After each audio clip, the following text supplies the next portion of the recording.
Hey guys, it's Drew Barry here. I just got a quick update video. We got a new featured location. It's called Asgard. So Asgard is after turn 4. Whoever is winning here draws 2 cards. So I just wanted to go over 3 cards, one from each pool, that I think might be worth teching into your decks to get the benefit of Asgard, and 3 cards you might want to think about removing because they don't really synergize with Asgard.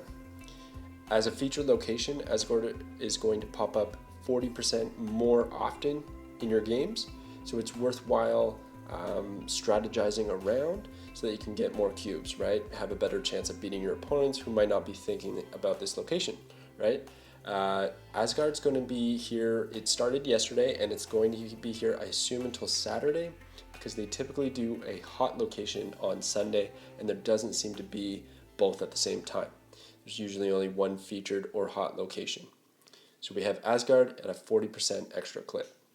Alright, so from pool 1, I suggest teching in Devil Dinosaur. Devil Dinosaur gets +2 power for each card in your hand. So if you're drawing 2 extra cards, it's going to be 4 extra power. Not to mention it being a 4-cost card, recently nerfed.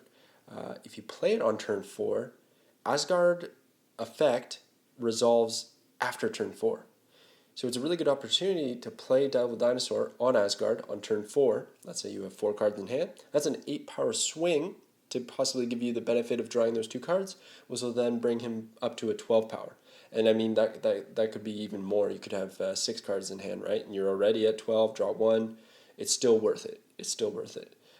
So I think Devil Dinosaur is in a good spot for this week. Might be worth running, especially with like Moon Girl, things like that. Could make a comeback. It's not a dead combo. Okay, for pool 2, if you're in pool 2 and you've gotten Rhino, Rhino destroys the location. It removes the effect. So the cards aren't being destroyed, but the location itself will become ruined, as they say. This I just thought was kind of funny. It doesn't really synergize with the effect of Asgard, but it would be funny if your opponent's really banking on it, they play a bunch of cards there, and then you only have to commit 3 energy to that location, destroy it, and maybe mess up their game plan. Might be worth teching in if you don't know what else to put in this week, right? In pool 3, if you were lucky enough to get Juggernaut, I haven't yet, I'm really excited about this card. What Juggernaut does is any cards that your opponent plays, Juggernaut's going to, on reveal, move them to other locations if possible, if it's not full, right? So here's a scenario. Your opponent has no cards on the left or right field, and they play 2 down the middle, which is where Asgard is in this example, and you play Juggernaut. Those 2 are going to be split randomly, either 2 to the left, 2 to the right, 1 in each side, doesn't matter. They're going to move, and then you're likely going to win Asgard because all of the power they committed to that location is going to be dispersed. So it's a really good way to kind of upset their strategy and also get you that 2-card draw and 3 power at Asgard. Might be worth considering a tech. Another card I wanted to put in here was Ronin the Accuser. Now, he's a bit of a reverse where he gets +2 power for each card in your opponent's hand. He might be worth running, and you play that on turn 4, not on Asgard. Hope that your opponent wins Asgard. They draw 2 cards, and then on turn 5 and 6, they have a lot of cards to play to get out of their hand to decrease the value of Ronin. So you kind of flip the script on them, get them thinking you're committing to Asgard, and actually go to a different location, lock that one in with Ronin. Might be worth taking in. Again, a pool 3, so it might be hard to get that card right now.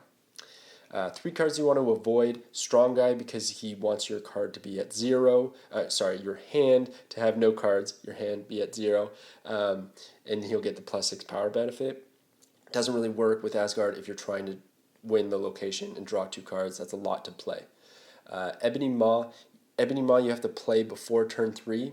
So if you do play that card, that's a good 6 power on Asgard to try and win the location. But it's going to be telegraphed, and your opponent on turn 4 is going to know exactly how much power they need to beat you, which might give them the opportunity to easily, 1, win the location, 2, get the benefit of drawing 2 cards.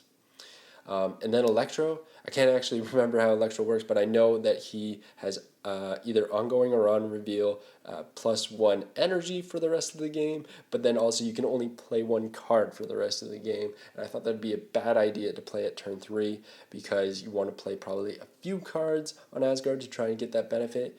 And if you are going to get the benefit, you're going to draw 2 cards. And really with Electro, do you really need draw? You probably might not be a good idea to play him unless you're like creating like some kind of big deck. You have like Typhoid Mary or something that's going to like drop on turn 4 and be a heavy power total. I don't think Electro's worth investing in. But not to say that any of these cards are bad, not to say that any of these cards are going to win you the location, but it's something to think about while it is a featured location. This is only going to last till probably Saturday or July 9th. Then it's just going to go back in the location pool. So you just sporadically see this for the rest of your days in Marvel Snap. So I hope you're enjoying Asgard, and thanks for watching.